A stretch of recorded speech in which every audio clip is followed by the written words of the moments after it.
지혜야, 안으로 들어와라.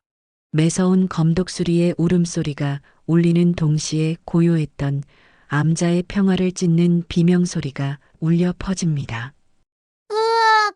스님, 살려주세요! 햇살이 내리쬐던 평화로운 오후, 암자 마당에서 놀던 3살배기 동자승의 작은 몸이 갑자기 허공으로 치솟습니다. 거대한 독수리의 날카로운 발톱이 아이의 승복을 움켜쥐었습니다. 날개를 활짝 펼친 독수리의 그림자가 마당 전체를 어둡게 덮칩니다. 지혜야! 월명 스님의 절규가 하늘을 찢습니다. 스님은 망연자실한 표정으로 손을 뻗지만 이미 늦었습니다. 독수리는 번개처럼 빠르게 높이 솟아오르고 동자승은 발버둥치며 필사적으로 스님의 이름을 외칩니다. 독수리의 거대한 날개가 공기를 가르는 소리와 아이의 비명이 뒤섞여 산 전체에 울려 퍼집니다. 스님은 무력하게 주저앉아 떠나가는 독수리를 바라봅니다. 그의 얼굴에는 충격과 절망이 가득합니다. 수십 년간의 수행으로 단련된 그의 평정심이 순식간에 무너져 내립니다. 독수리는 금강산의 가장 높은 봉우리를 향해 날아갑니다. 점점 작아지는 2개의 실루엣, 맹금류와 어린 승려의 모습이 저 멀리 사라져갑니다. 과연 월명 스님은 자신이 정성껏 키워온 어린 동자승을 찾을 수 있을까요? 이 모든 사건의 뒤에 숨겨진 부처님의 말씀의 의미는 무엇일까요? 금강산 자락, 운명사라 불리는 작은 암자는 새벽 안개에 쌓여 있었습니다. 월명 스님은 60을 훌쩍 넘긴 나이에도 매일 새벽 기도를 빠뜨리지 않았죠. 오늘도 예불을 마치고 산책을 나섰습니다. 싱그러운 산 공기가 폐부를 채우고 아침 이슬이 풀잎 위에서 빛났어요. 스님은 깊은 숨을 들이쉬며 자연의 섭리에 감사했습니다. 돌아오는 길, 암자 문 앞에 이상한 물건이 놓여 있었어요. 가까이 다가가 보니 작은 바구니였습니다. 그리고 그 안에는 갓 태어난 아기가 누워 있었죠. 스님은 깜짝 놀랐습니다. 피덩이나 다름없는 아기는 가녀린 숨을 쉬고 있었어요. 포대기는 깨끗했지만 허름했습니다. 쪽지 한 장이 바구니에 들어 있었어요. 부디 이 아이를 걷어주세요. 제가 키울 형편이 안 됩니다. 월명 스님은 고민에 빠졌습니다. 고령의 스님이 아기를 키울 수 있을까요? 하지만 부처님의 가르침이 귓가에 울려 퍼졌습니다. 모든 생명은 소중하며 모든 존재는 불성을 지니고 있다. 스님은 아기를 조심스레 안아 올렸어요. 작고 여린 생명이 스님의 품 안에서 몸을 웅크렸습니다. 아미타불, 내가 나에게 오는 것이 인연이라면 내가 너를 돌보리라. 내 이름은 지혜로 하자. 부처님의 지혜가 내 안에 자라길 바라며 세월은 빠르게 흘렀습니다. 지혜는 어느새 3살이 되었어요. 작은 승복을 입은 동자승 지혜는 암자 마당에서 나비를 쫓으며 즐겁게 뛰놀았습니다. 그의 웃음소리는 암자의 생기를 불어넣었죠. 지혜는 천진난만했지만 또래 아이들보다 총명했어요. 경전의 짧은 구절들을 따라 읽기도 했습니다. 지혜야, 어디 있니? 월명 스님이 마당으로 나왔습니다. 여기 있어요, 스님. 지혜가 울타리 너머에서 소리쳤어요. 월명 스님은 지혜를 향해 미소 지었습니다. 예상치 못한 인연으로 만난 아이였지만 이제는 자신의 삶의 전부가 되었죠. 스님은 지혜에게 불교의 기본 가르침을 알려주기 시작했습니다. 인과응보, 자비심, 불성. 어린 지혜가 모두 이해하지는 못했지만 스님은 씨앗을 심듯 가르침을 전했어요. 지혜야, 오늘은 자비에 대해 배워볼까? 자비란 모든 생명에 대한 사랑이란다. 개미 한 마리도 함부로 해치지 않는 마음이지. 스님, 그럼 독수리도 사랑해야 해요? 저번에 토끼를 물고 간 그 무서운 독수리도요? 월명 스님은 고개를 끄덕였습니다. 그렇단다. 부처님께서는 모든 중생은 부처가 될 씨앗을 가지고 있다고 하셨어. 독수리도 자신의 방식으로 살아가는 중생일 뿐이란다. 지혜는 눈을 동그랗게 뜨고 스님의 말씀을 새겼습니다. 어린 나이지만 그의 마음속에는 불교의 가르침이 조금씩 자리 잡고 있었어요. 오후 월명 스님은 법당에서 경전을 읽고 있었습니다. 햇살이 창문으로 들어와 바닥에 고요한 무늬를 만들었어요. 고즈넉한 분위기 속에서 스님은 깊은 명상에 잠겼습니다. 지혜는 마당에서 놀고 있었죠. 안전한 암자, 평화로운 오후. 세상이 멈춰버린 듯 했습니다. 그 고요함을 깨는 날카로운 비명소리가 들려왔어요. 으악! 월명 스님은 깜짝 놀라 법당 밖으로 뛰쳐나갔습니다. 지혜의 목소리였어요. 가슴이 쿵쾅거렸습니다. 스님이 마당에 도착했을 때 하늘을 올려다보니 거대한 독수리가 날개를 활짝 펴고 날아오르고 있었습니다. 그리고 그 발톱에 움켜잡힌 작은 몸뚱이, 지혜였습니다. 지혜야. 월명 스님의 절규가 산을 울렸습니다. 독수리는 지혜를 움켜쥐고 북쪽 봉우리를 향해 빠르게 날아갔습니다. 몸집이 작은 지혜는 독수리에게 아무런 저항도 할 수 없었죠. 스님은 무력감에 주저앉고 말았어요. 세상이 무너지는 듯한 절망감이 밀려왔습니다. 어찌 이런 일이, 어찌. 노스님의 눈에서는 뜨거운 눈물이 흘러내렸습니다. 3살배기 아이가 독수리에게 채어간 상황, 그것도 자신이 키우던 동자승이. 스님은 손을 모아 합장했습니다. 그리고 부처님께 간절히 기도했어요. 부처님, 왜 이런 시련을 주십니까? 그저 어린아이일 뿐인데. 암자는 갑자기 너무 고요해졌습니다. 지혜의 웃음소리가 사라진 운명사는 영혼 없는 빈 껍데기 같았어요. 월명 스님은 법당으로 들어가 부처님 앞에 무릎을 꿇었습니다. 오랜 시간 묵상에 잠겼죠. 깊은 슬픔 속에서도 스님은 법구경의 가르침을 떠올렸어요. 고통은 삶의 일부이나 그 고통에서 벗어나는 길이 있다. 어둠이 내리고 달이 떠올랐을 때 월명 스님은 결심했습니다. 지혜를 찾아 나서기로 했어요. 나이 60이 넘은 몸으로 험한 산길을 가는 것은 무모한 일이었습니다. 하지만 그대로 지혜를 포기할 수는 없었죠. 스님은 간단한 짐을 꾸렸습니다.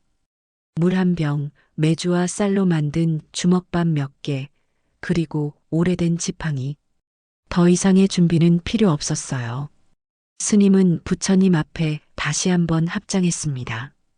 부처님, 이 어린 생명을 구할 수 있게 저에게 힘을 주소서. 달빛을 따라 월명 스님은 암자를 나섰습니다. 독수리가 날아간 북쪽 봉우리를 향해 첫 발을 내딛었어요. 산길은 어둡고 험했습니다.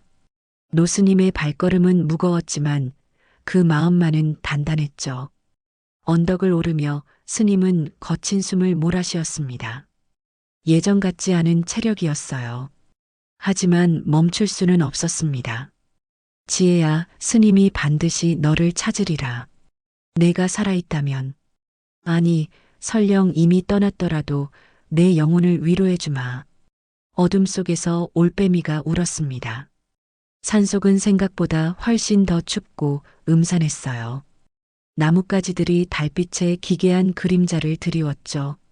스님은 마음을 가다듬고 불경의 한 구절을 외웠습니다.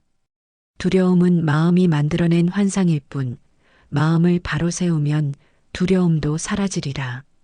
이윽고 하늘에서 빗방울이 떨어지기 시작했습니다. 처음에는 가볍게 내리던 비가 점점 굵어지더니 폭우로 변했어요. 월명 스님의 승복은 순식간에 젖었습니다. 그러나 스님은 걸음을 멈추지 않았어요. 빗속을 걸으며 스님은 지혜가 어딘가에서 떨고 있을까봐 더욱 마음이 급했습니다. 비야, 그치거라. 어린아이가 저 어딘가에 있단다. 산길은 점점 가팔라졌고 빗물로 인해 진흙탕이 되었습니다. 스님은 여러 번 미끄러졌고 무릎에 상처가 났어요. 하지만 고통은 신경 쓰지 않았습니다. 오직 지혜를 찾아야 한다는 생각뿐이었죠. 빗속에서 스님은 법구경의 또 다른 가르침을 마음에 새겼습니다. 마음을 다스리는 자는 모든 장애물을 극복하리라. 밤이 깊어갔습니다. 빗소리와 바람소리가 산을 가득 채웠어요. 월명 스님의 몸은 피로로 떨렸지만 그 의지만은 더욱 강해졌습니다. 번개가 번쩍일 때마다 스님은 주변을 살폈어요. 혹시 지혜의 모습이 보이지는 않을까 하는 희망으로. 스님은 바위 아래 작은 동굴을 발견했습니다. 잠시 비를 피하기 위해 들어갔어요. 젖은 옷을 짜내고 떨리는 손으로 주먹밥 하나를 꺼내 조금 먹었습니다. 힘을 내야 했어요. 동굴 안에서 스님은 지혜와의 추억을 떠올렸습니다. 스님, 이 꽃은 뭐예요? 지혜가 들꽃을 가리키며 물었던 날. 진달래란다. 봄이 되면 산이 온통 분홍빛으로 물들지. 와, 예쁘다. 내년 봄에도 같이 보러 와요. 그 약속을 지켜야 했습니다. 월명 스님은 눈을 감고 깊은 숨을 들이마셨습니다. 그리고 다시 비를 맞으며 산길로 나섰어요. 빗방울이 스님의 얼굴을 때렸지만 그 물방울 사이로 눈물이 섞여 흘러내렸습니다. 지혜야, 스님이 간다. 어디 있니?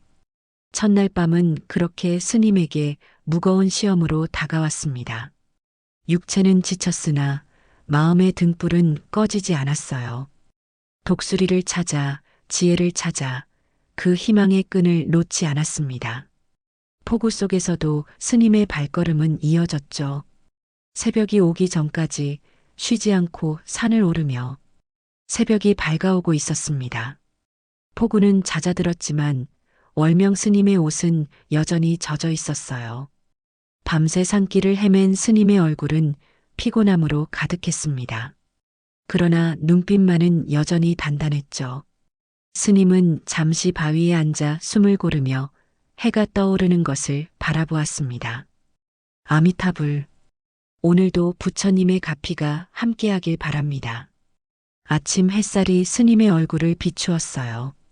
젖은 승복은 아직 축축했지만 태양의 온기가 몸을 조금씩 데워주고 있었습니다. 스님은 간밤에 먹지 못한 주먹밥을 꺼내 조금 먹었어요. 힘을 내야 했습니다. 독수리는 높은 곳을 좋아하기에 더 높은 봉우리로 올라가야 했죠. 발밑에서 돌이 굴러갔습니다. 산길은 점점 가팔라지고 있었어요.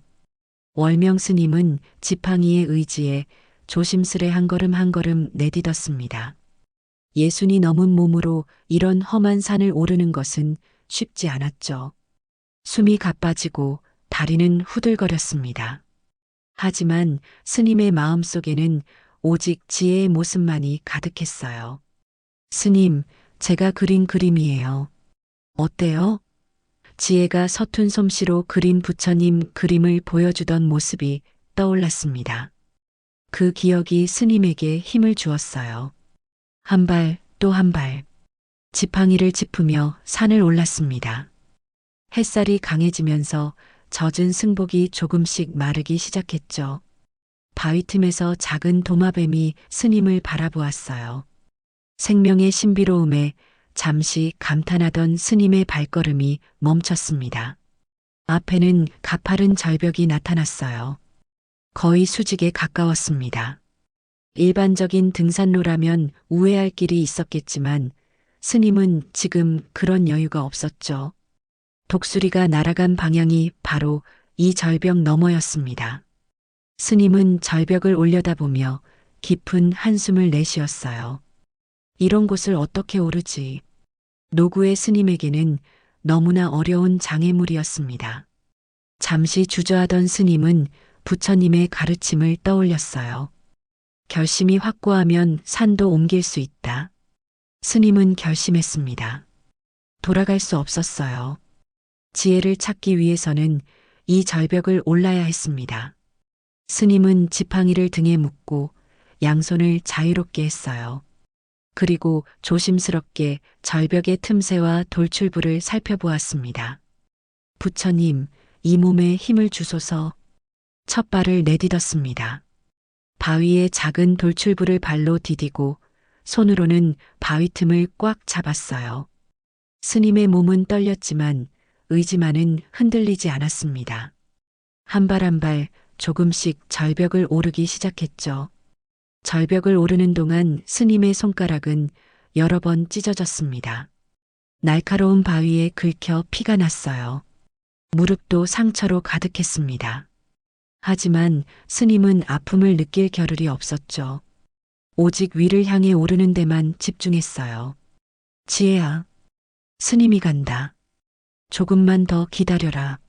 중간쯤 올라왔을 때 스님의 발이 미끄러졌습니다. 순간적으로 한쪽 손만으로 몸을 지탱해야 했어요. 심장이 요동쳤습니다. 떨어지면 그대로 목숨을 잃을 수도 있는 위험한 순간이었죠. 스님은 이를 악물고 다시 발을 디딜 곳을 찾았어요.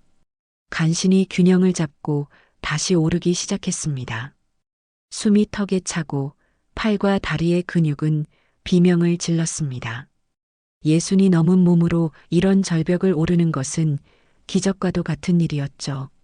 하지만 스님의 의지는 그 어떤 육체적 한계보다 강했습니다.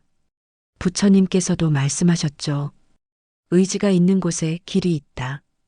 드디어 절벽 꼭대기에 다다랐습니다. 스님은 마지막 힘을 쥐어짜 몸을 끌어올렸어요. 평평한 바위 위에 누워 거친 숨을 몰아쉬었습니다. 온몸이 아팠지만 성취감이 밀려왔어요. 잠시 눈을 감고 휴식을 취했습니다. 감사합니다, 부처님. 휴식은 잠시뿐이었습니다. 스님은 다시 일어나 앞으로 나아갔어요. 절벽 너머에는 울창한 숲이 펼쳐져 있었습니다. 독수리가 이 숲 어딘가에 둥지를 틀고 있을 거라 생각했죠. 스님은 지팡이를 다시 손에 들고 숲으로 걸어 들어갔어요. 지혜야, 어디 있니? 스님의 외침이 숲속에 울려 퍼졌습니다. 하지만 돌아오는 것은 새들의 지적인 뿐이었어요. 스님은 낙심하지 않고 숲속 깊이 들어갔습니다. 나뭇가지에 긁히고 숲속의 가시덤불에 발이 걸렸지만 멈추지 않았어요. 해가 중천에 떴을 때 스님은 작은 개울가에 도착했습니다. 목이 말랐던 스님은 맑은 물을 한 움큼 떠서 마셨어요. 차가운 물이 목을 적시며 새로운 활력을 주었습니다. 스님은 물에 비친 자신의 모습을 보았죠. 흙과 땀 그리고 상처로 뒤덮인 얼굴이었습니다. 지혜야, 내가 어디에 있든 스님이 찾으리라. 물을 마시고 잠시 쉬었지만 곧 다시 발걸음을 옮겼습니다. 스님은 개울을 따라 올라가기로 했어요. 물이 있는 곳에 생명체가 모이기 마련이니 독수리도 물가 근처에 둥지를 틀었을 가능성이 컸습니다. 둘째 날의 해가 서서히 기울기 시작했어요. 스님은 이제 온종일 산을 오르고 절벽을 넘었습니다. 피로가 밀려왔지만 그 마음만은 여전히 단단했죠. 개울가에 앉아 남은 주먹밥을 먹으며 스님은 내일의 여정을 계획했어요. 하루가 지났지만 지혜를 찾는 희망은 조금도 약해지지 않았습니다. 해가 완전히 저물고 어둠이 깊어졌습니다. 월명 스님은 개울가 바위 밑에 작은 공간을 마련하여 밤을 보내기로 했어요. 나뭇가지를 모아 바닥을 덮고 승복 자락을 여며 몸을 웅크렸습니다. 밤 공기는 차가웠고 산속은 온갖 소리로 가득했죠. 올빼미 울음소리, 바람에 흔들리는 나뭇잎 소리, 멀리서 들려오는 야생동물의 울음소리. 지혜야, 너도 이 소리를 듣고 있니? 무서워하지 마라. 스님이 곧 데리러 갈 테니. 별이 총총한 하늘을 올려다보며 스님은 부처님께 기도했습니다. 육신의 피로는 극에 달했지만 마음만은 평온을 유지하려 노력했어요. 부처님께서는 모든 고통은 마음에서 비롯되나니 마음을 다스리면 고통도 사라지리라고 가르치셨습니다. 새벽이 오기 전 스님은 잠시 눈을 붙였어요. 그러나 곧 찬 기운에 눈을 떴습니다. 동이 트기 시작했고 희미한 빛이 숲을 비추기 시작했죠. 스님은 몸을 일으켜 간단히 기도를 올렸습니다. 그리고 남은 물을 조금 마시고 다시 길을 떠났어요. 셋째 날이 시작되었습니다. 스님의 몸은 더욱 무거웠지만 의지만은 여전히 강했죠. 개울을 따라 더 깊이 산속으로 들어갔습니다. 햇살이 숲 사이로 스며들어 아름다운 풍경을 만들었어요. 다른 때라면 그 풍경에 감탄했겠지만 지금 스님의 눈에는 오직 지혜를 찾기 위한 단서망이 보였습니다. 독수리야, 내가 있는 곳을 알려다오. 스님은 가끔 하늘을 올려다보았습니다. 독수리가 날아다니는 모습이 보이지 않을까 하는 희망으로요. 개울가에 젖은 흙에서는 동물 발자국을 발견했습니다. 사슴, 여우, 그리고 다른 작은 동물들의 흔적이었죠. 스님은 조심스레 주변을 살폈습니다. 어디선가 낮은 울음소리가 들렸어요. 더 깊이 들어갈수록 개울은 좁아졌고 주변의 나무들은 더욱 울창해졌습니다. 갑자기 스님의 발걸음이 멈췄어요. 앞에는 작은 개활지가 나타났고 그곳에 한 무리의 늑대들이 있었습니다. 5마리 정도였죠. 늑대들은 무언가를 둘러싸고 있었어요.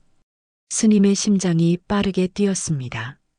혹시 지혜가? 하지만 곧 안도의 한숨을 내쉬었어요.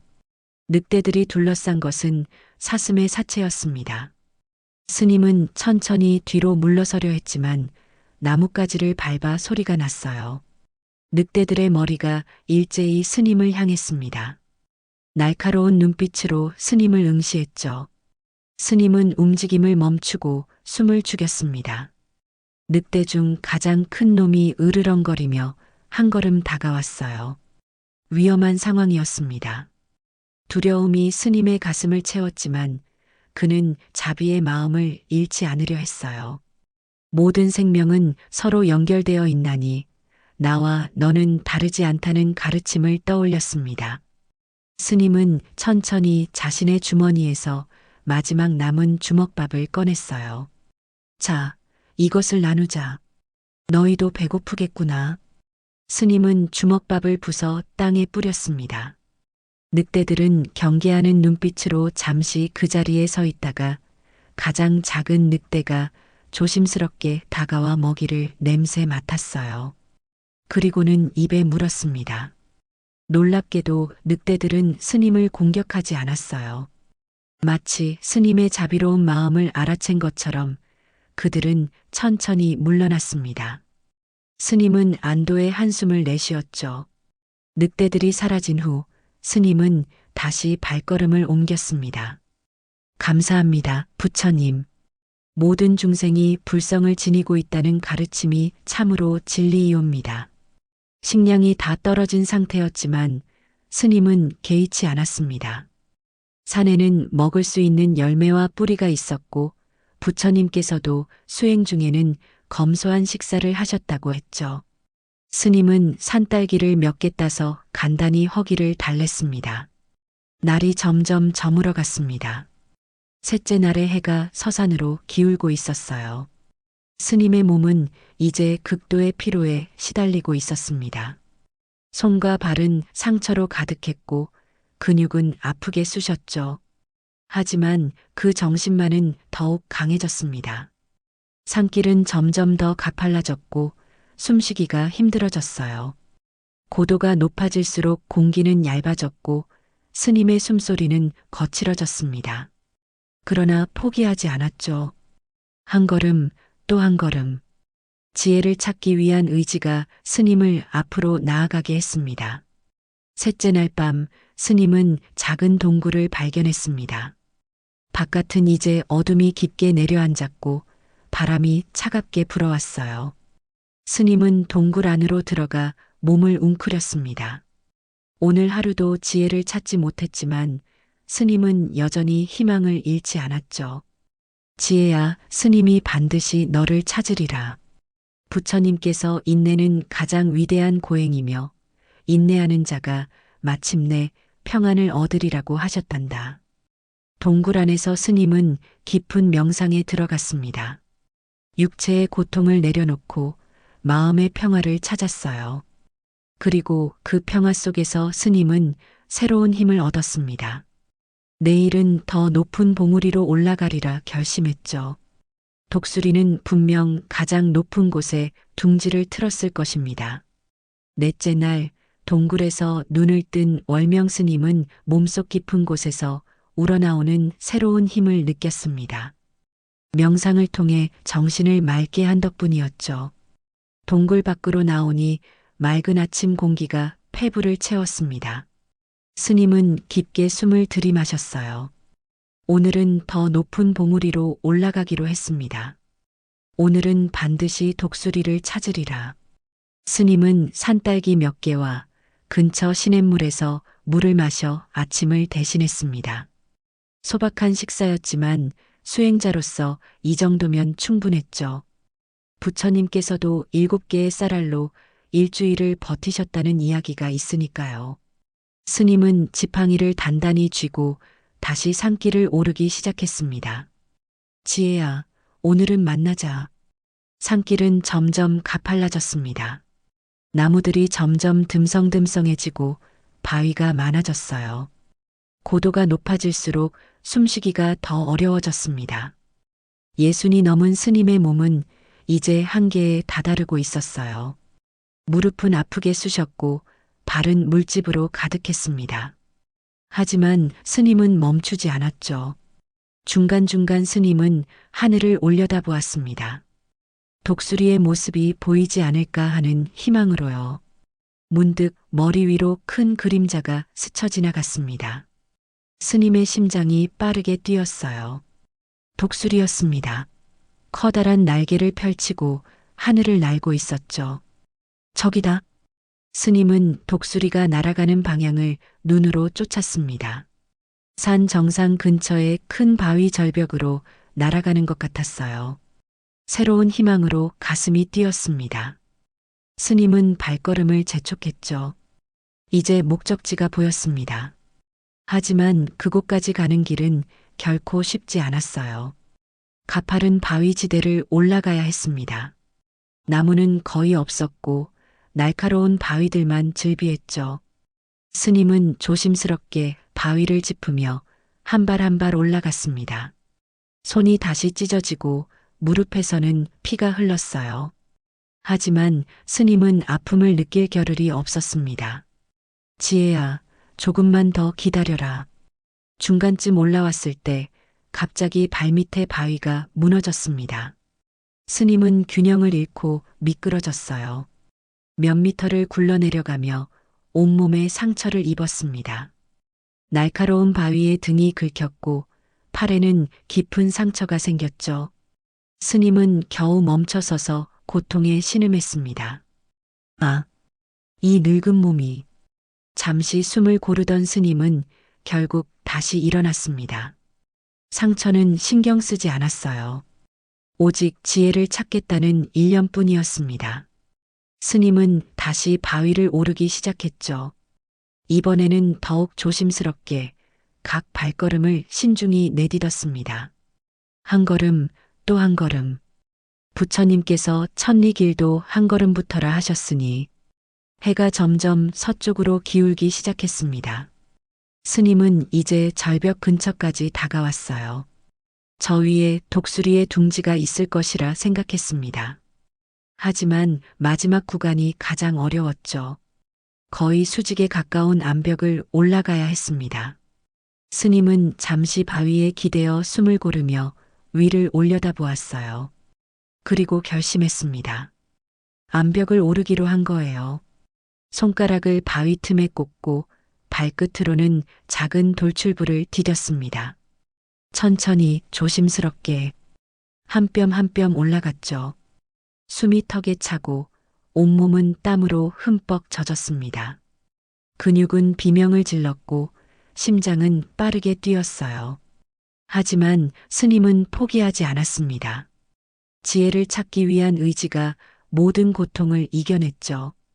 지혜야, 스님이 간다. 드디어 암벽 꼭대기에 도달했습니다. 스님은 마지막 힘을 다해 몸을 끌어올렸어요. 그리고 평평한 바위 위에 누워 거친 숨을 내쉬었습니다. 몇 분간 그저 숨만 쉬었죠. 몸은 이제 극도의 피로와 고통에 시달리고 있었습니다. 하지만 목적지에 가까워졌다는 희망이 스님에게 다시 힘을 주었어요. 스님은 천천히 몸을 일으켰습니다. 주변을 둘러보니 과연 이곳은 산 정상 근처였죠. 탁 트인 전망에 암자가 있는 마을까지도 아득히 보였습니다. 그때 다시 독수리가 스님의 머리 위를 날아갔어요. 스님은 독수리의 날갯짓을 따라 시선을 옮겼습니다. 그리고 마침내 보았죠. 약 100m 거리에 있는 거대한 바위 절벽 위에 커다란 둥지가 있었습니다. 독수리의 둥지였어요. 찾았다. 스님의 가슴이 뛰었습니다. 지혜가 살아있을까? 아니면 이미 독수리의 먹이가 되었을까?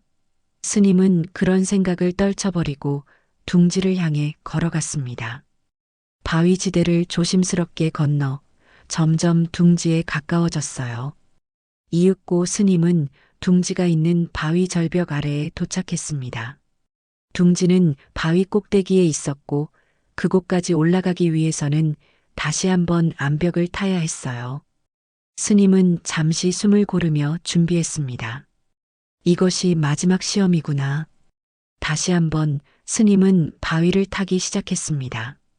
이제 몸은 완전히 지쳐 있었지만 목적지가 눈앞에 있다는 사실이 놀라운 힘을 주었어요.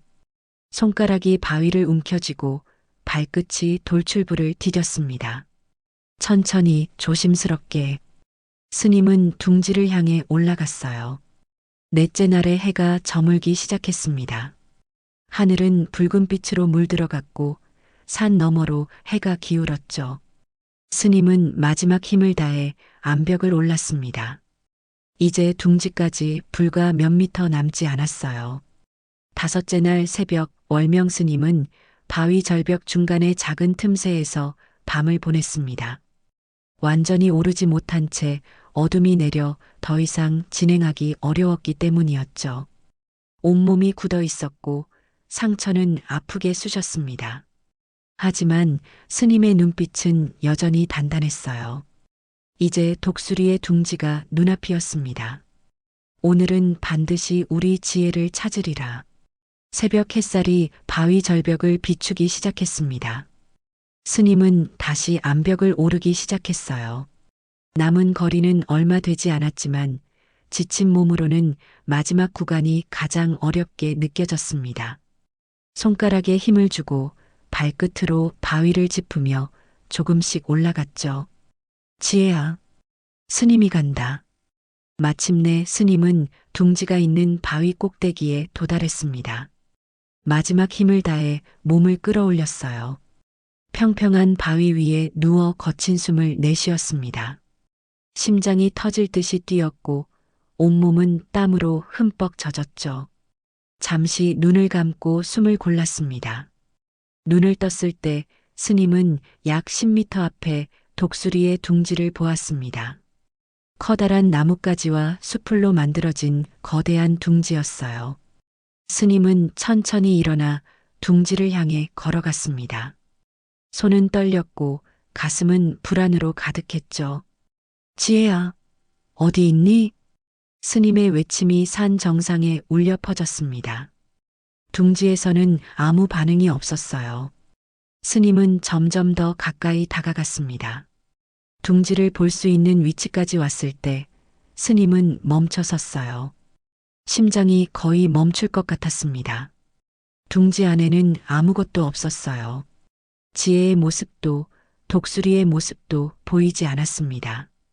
스님은 절망에 빠졌죠. 이 모든 여정이 헛된 것이었을까? 스님은 주저앉아 눈물을 흘렸습니다. 닷새간의 고된 여정 끝에 맞이한 참담한 현실이었어요. 부처님, 어찌하여. 그때 스님의 머리 위로 커다란 그림자가 스쳐 지나갔습니다. 스님은 하늘을 올려다 보았어요. 독수리였습니다. 거대한 날개를 펼치고 하늘을 맴돌고 있었죠. 스님은 벌떡 일어났습니다. 독수리가 여기 있다면 지혜도 어딘가에 있을 것입니다. 지혜야, 어디 있니?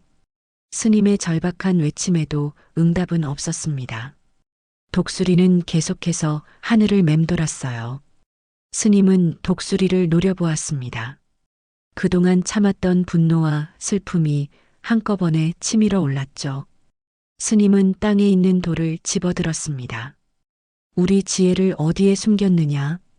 분노에 휩싸인 스님은 돌을 독수리를 향해 던졌습니다.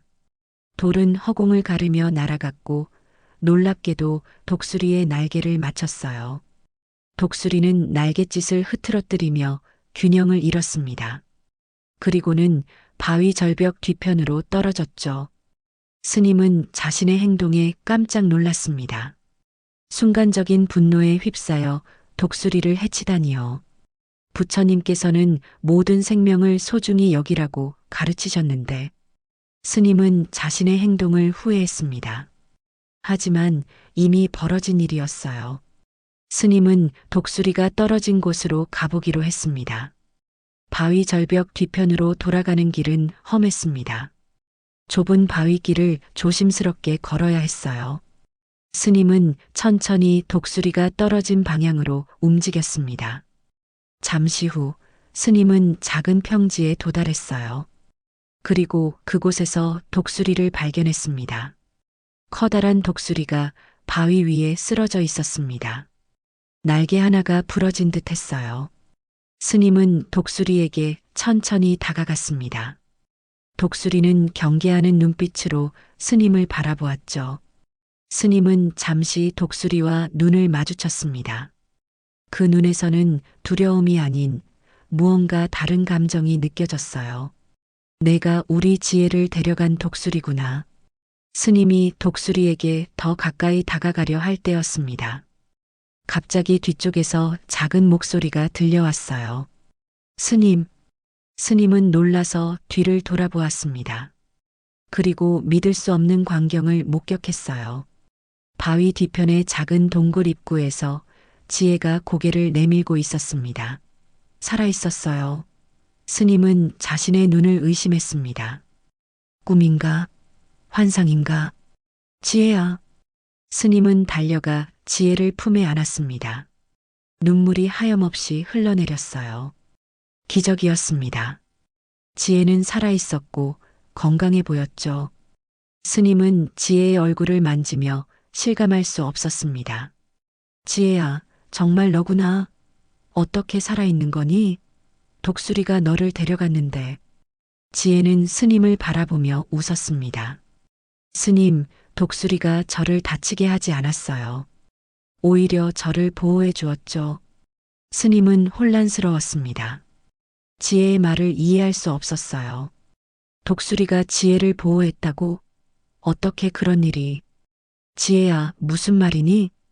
지혜는 스님의 손을 잡고 동굴 안으로 이끌었습니다. 스님, 여기 와보세요. 제가 보여드릴 게 있어요.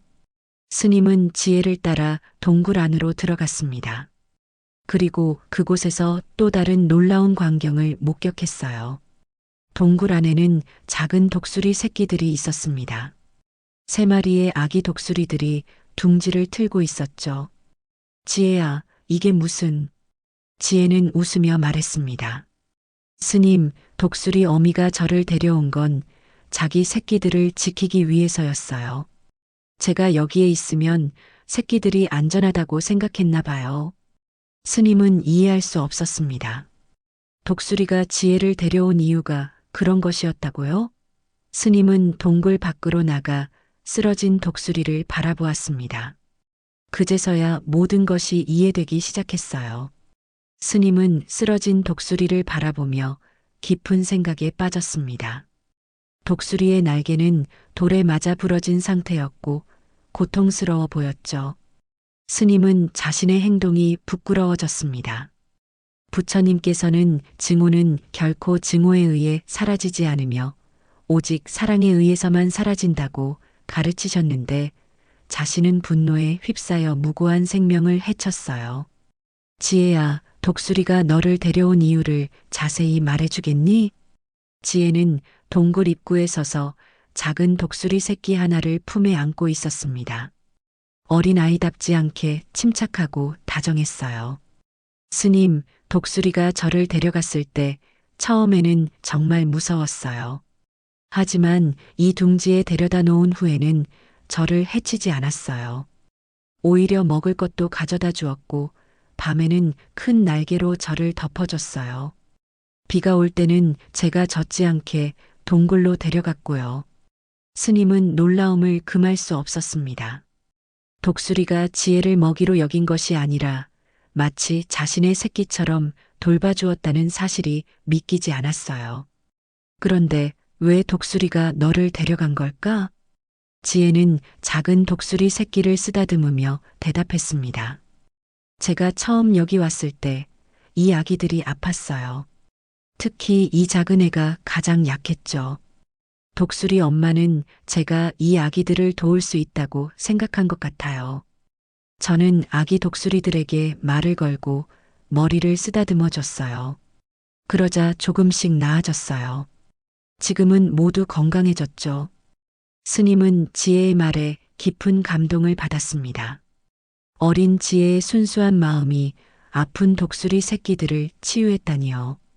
그리고 독수리 어미는 그런 지혜의 능력을 알아보고 데려온 것이었죠. 스님은 동굴 안을 들여다보았습니다. 3마리의 작은 독수리 새끼들이 건강하게 보였어요. 지혜야, 넌 정말 특별한 아이구나. 부처님께서 말씀하셨지. 모든 중생은 자신만의 역할이 있으며 그 역할을 깨닫는 자가 참된 지혜를 얻으리라고. 지혜는 미소를 지었습니다. 그리고 동굴에서 나와 쓰러진 독수리를 바라보았어요. 스님, 독수리 엄마가 다쳤어요.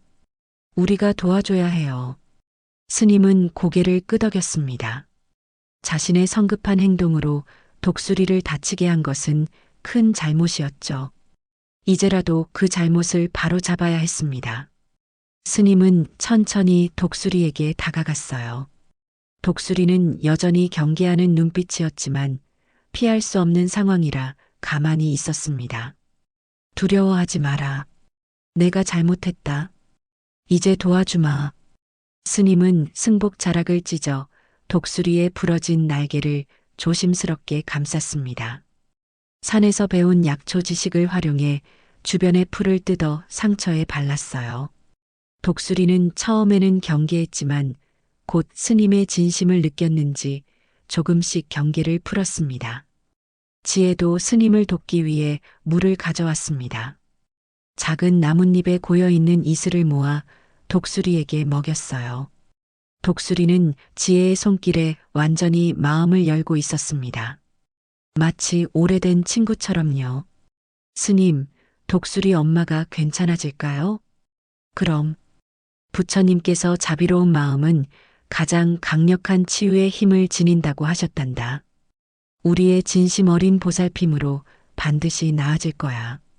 스님과 지혜는 함께 독수리를 돌보았습니다. 지혜는 동굴에서 독수리 새끼들도 데려와 어미 곁에 두었어요. 작은 가족이 다시 만난 모습이 감동적이었습니다. 독수리 새끼들은 어미의 부러진 날개를 보고 걱정스러운 듯 작은 소리로 울었죠. 스님은 이 광경을 보며 깊은 깨달음을 얻었습니다. 겉으로 보이는 모습만으로 판단해서는 안 되는 것이었어요. 처음에는 지혜를 해치려 했다고 생각한 독수리가 실제로는 지혜를 보호하고 있었던 것이죠. 부처님께서도 모든 존재는 불성을 지니고 있으며 그 본질을 보는 자가 진정한 깨달음에 이르리라고 말씀하셨습니다. 해가 서서히 저물어 갔습니다. 스님과 지혜는 독수리 가족과 함께 바위 절벽 위에서 밤을 보내기로 했어요. 동굴은 생각보다 따뜻하고 안전했습니다. 지혜는 독수리 새끼들과 함께 누웠고 스님은 입구에서 명상에 들어갔죠. 이제 여정의 목적은 달성했습니다. 지혜를 찾았고 더욱 중요한 깨달음도 얻었어요. 스님, 내일 우리 운명사로 돌아가요? 그래, 지혜야. 이제 우리 집으로 돌아가자. 하지만 독수리 어미가 날 수 있을 때까지 기다려야 할지도 모르겠구나. 지혜는 고개를 끄덕였습니다. 기다릴 수 있어요. 독수리 엄마가 아기들을 돌볼 수 있을 때까지요. 스님은 지혜의 성숙한 마음에 감동했습니다. 어린 나이에도 불구하고 지혜는 자비심과 인내를 배우고 있었어요. 부처님께서 가장 어린 중생에게서도 가장 큰 가르침을 얻을 수 있다고 하신 말씀이 생각났습니다. 밤이 깊어갔습니다.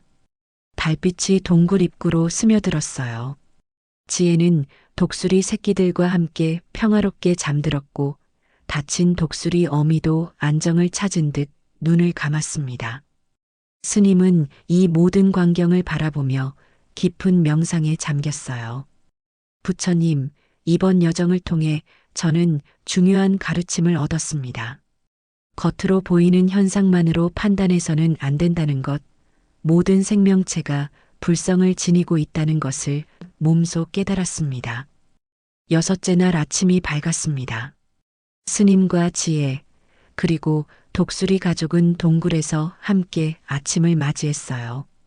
독수리 어미의 날개는 여전히 닫혀 있었지만 상태는 조금 나아진 듯 했습니다. 스님은 다시 한번 날개의 붕대를 갈아주었고 지혜는 독수리 새끼들에게 물을 먹였죠. 지혜야, 운명사에 돌아가면 독수리 가족을 위한 작은 재단을 만들어 보자. 그들이 우리에게 가르침을 준 은인이니까. 지혜는 밝게 웃으며 고개를 끄덕였습니다. 네, 스님. 재단의 꽃도 매일 바칠 거예요. 독수리 가족이 항상 행복하게 지내길 바라면서요. 스님은 지혜의 머리를 쓰다듬었습니다. 그리고 독수리 어미를 바라보았어요. 고맙다, 독수리야. 내가 우리 지혜를 지켜주었구나. 내가 오해했어. 용서해 주렴. 독수리는 마치 스님의 말을 이해한 듯 천천히 눈을 깜빡였습니다. 그리고 지혜를 바라보았죠. 그 눈빛에는 깊은 애정이 담겨 있었어요. 지혜는 독수리에게 다가가 조심스럽게 머리를 쓰다듬었습니다. 스님, 독수리 엄마가 우리에게 감사하고 있어요. 느껴져요. 스님은 미소 지었습니다. 정말 특별한 인연이었어요. 부처님께서도 모든 만남은 인연이요. 모든 인연은 가르침이니라고 하셨으니까요. 독수리와의 만남을 통해 스님은 더 큰 깨달음을 얻었습니다. 일회째 되는 날 독수리의 상태가 많이 호전되었습니다. 부러진 날개는 아직 완전히 치유되지 않았지만 독수리는 이제 조금씩 움직일 수 있게 되었어요. 스님과 지혜는 독수리 가족과 함께 지내며 깊은 유대감을 형성했습니다. 지혜는 특히 독수리 새끼들과 친해져서 마치 형제자매처럼 지냈죠. 스님, 독수리 엄마가 오늘은 더 좋아 보여요. 스님은 독수리를 살펴보며 고개를 끄덕였습니다. 그래, 지혜야. 곧 완전히 회복될 거야. 하지만 날 수 있을 때까지는 아직 시간이 더 필요할 것 같구나. 그럼 우리가 좀 더 여기 있어야 하나요? 그렇지. 우리가 독수리를 다치게 했으니 완전히 회복될 때까지 돌봐줘야겠지? 지혜는 활짝 웃었습니다. 좋아요. 저는 독수리 가족과 함께 있는 게 좋아요. 스님은 지혜의 순수한 마음에 감동했습니다. 어린 나이에도 불구하고 지혜는 다른 생명체에 대한 깊은 연민과 사랑을 보여주었어요. 부처님께서 자비란 모든 중생을 자신과 같이 여기는 마음이니라고 하신 말씀이 떠올랐습니다. 그날 오후 스님은 주변 산에서 식량을 구해왔습니다. 산딸기, 나무 열매, 그리고 약간의 약초들이었죠. 지혜는 동굴 앞에서 독수리 새끼들과 놀고 있었고 독수리 어미는 그 모습을 지켜보고 있었습니다. 평화로운 광경이었어요. 지혜야, 이것 좀 먹어라. 며칠 동안 제대로 먹지 못했으니 힘이 없을 거야. 지혜는 기꺼이 산딸기를 받아 먹었습니다. 그리고 몇 개는 독수리 새끼들에게도 나눠주었어요. 독수리 새끼들은 처음에는 낯설어 했지만 곧 지혜의 손에서 열매를 받아 먹기 시작했습니다. 스님 보세요. 아기들이 제 손에서 먹이를 받아 먹어요. 스님은 미소 지었습니다. 지혜야, 그들은 내가 친구라는 걸 알고 있단다. 부처님께서는 모든 중생은 서로 연결되어 있으며 그 연결을 느끼는 자가 참된 평화를 얻으리라고 하셨지. 저녁이 되었습니다. 해가 산 너머로 기울고 하늘은 붉게 물들었어요. 스님과 지혜, 그리고 독수리 가족은 동굴 입구에 모여 앉았습니다. 스님은 조용히 연부를 외웠고 지혜는 독수리 새끼들과 함께 누워 있었죠. 독수리 어미는 날개를 펼쳐 지혜와 새끼들을 감싸고 있었습니다. 스님, 독수리 엄마가 저희를 보호하고 있어요. 스님은 고개를 끄덕였습니다. 그래, 지혜야. 독수리도 자신의 방식으로 감사를 표현하고 있구나. 모든 생명체는 자신만의 언어로 소통한단다.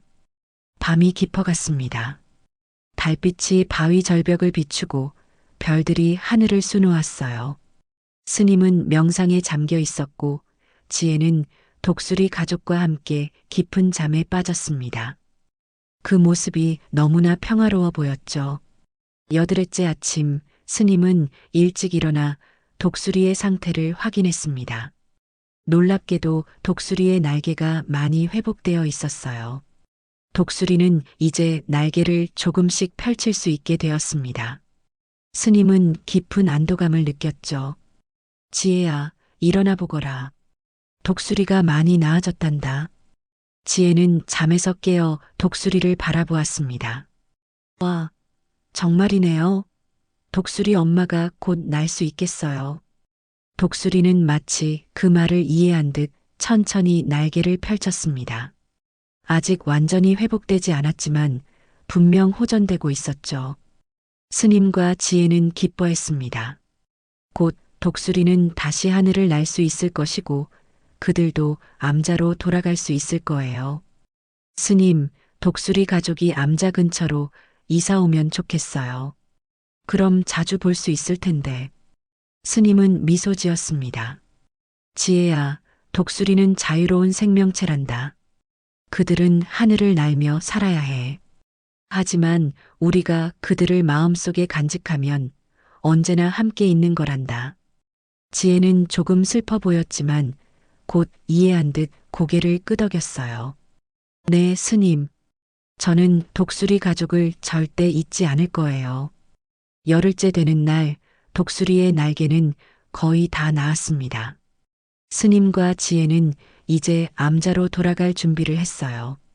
독수리 가족과의 이별이 슬펐지만 그것 또한 삶의 한 부분이었습니다.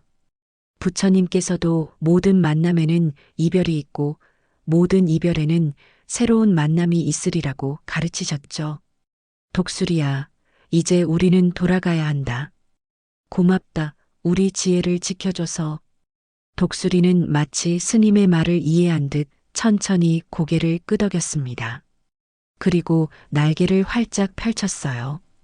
이제 날 수 있을 만큼 회복된 것 같았습니다. 독수리는 하늘을 향해 날아오르기 시작했고 3마리의 새끼들도 뒤를 따랐죠. 저기 봐요, 스님. 독수리 가족이 날고 있어요. 스님과 지혜는 독수리 가족이 하늘을 날아다니는 모습을 지켜보았습니다. 그것은 정말 아름다운 광경이었어요. 독수리들은 하늘에서 원을 그리며 스님과 지혜 주변을 맴돌았습니다. 마치 작별 인사를 하는 것 같았죠. 안녕, 독수리 가족. 행복하게 지내요. 지혜는 손을 흔들며 독수리들에게 인사했습니다. 독수리들은 한 번 더 크게 원을 그린 후 서서히 멀어져 갔어요. 스님과 지혜는 그 모습을 오래도록 바라보았습니다. 이제 우리도 가자, 지혜야. 운명사로 돌아가자. 스님과 지혜는 산을 내려가기 시작했습니다. 오르던 길보다는 내려가는 길이 훨씬 수월했어요. 그리고 이번에는 두 사람이 함께였습니다. 며칠 후 스님과 지혜는 마침내 운명사에 도착했어요. 암자는 그들을 반기는 듯 평화롭게 서 있었습니다. 지혜야, 우리 집에 돌아왔구나. 지혜는 활짝 웃었습니다. 네, 스님. 정말 좋아요. 스님은 약속대로 암자 마당에 작은 제단을 만들었습니다. 독수리 가족을 위한 제단이었죠. 지혜는 매일 그곳에 들꽃을 바치며 독수리 가족의 안녕을 빌었어요. 시간이 흐르고 지혜는 점점 자랐습니다. 하지만 독수리 가족과의 추억은 항상 그의 마음속에 남아 있었어요. 시청해주셔서 감사합니다. 구독과 좋아요는 더 재미있고 감동적인 이야기를 만드는데 큰 힘이 됩니다. 오늘 하루도 행복하세요. 감사합니다.